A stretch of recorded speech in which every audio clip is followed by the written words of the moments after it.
Bugünmüş yoldaşlar en köp bolgan mehmonxonaning ostidan, doktorxonaning ostidan ujda kesh bazardek bo'lib ketgan yerdan dükkandan birisi kelib qoldi. G'azab shashtumuz ana ma dükkanga turmaydi.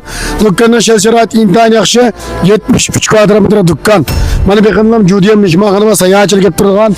Ishkal tsimida kavobdan qo'yib senimiş ki sanlar Jozben noktası var sanlar bo'lar arg'alam o'rnimizda. Tinch achansda yo'q. Mana başkaldır kavobdan joyi mana bu. Dükkanın ama mana 73 kvadrat metre dükkan için görmez. Mana dükkanın ki işinin muhtemelen pakiz canşı bizekleri olsun zaki dükkanın tüccarlık olsun oturalım kontrak diyen bir şey yok mu dükkanda.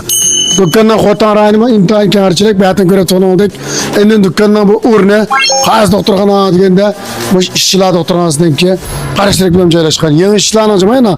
Şinkardaki yeni işçilerin ki üçüncü işlerine bakımda. Bütün ultrak rayındayız. Binge mehmonxonadayız. Asacetim ver yoldaşlık. Yoldaşlık tamak çıkara alsanız yaxşırak.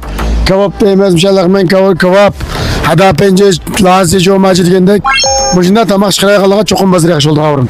Bunda olup kalsa dükkanın ki 73 kvadrat metre dükkan yıllık icarısı 83 bin koy. Dükkanın 10. kavat icarısı var. Bu şey hakikaten zirkken dükkan. Bir vasıta tütümendeydi, kilip göre bakışmalan tepsi yakılımı. Alakışlı numara 189 89 297. 189 89 297 mışlı bu numara telefon sanım oldu. Dükkanın ismini kapatsan yarkın tıstamaqası. Mana. Mabekınızda ultra krayım var. Mabekınızda mehmonxona judiyam var. Qanchalar qanday dem sharoitga yetib kaldı. Onda olib qaz xeyr xo'sh.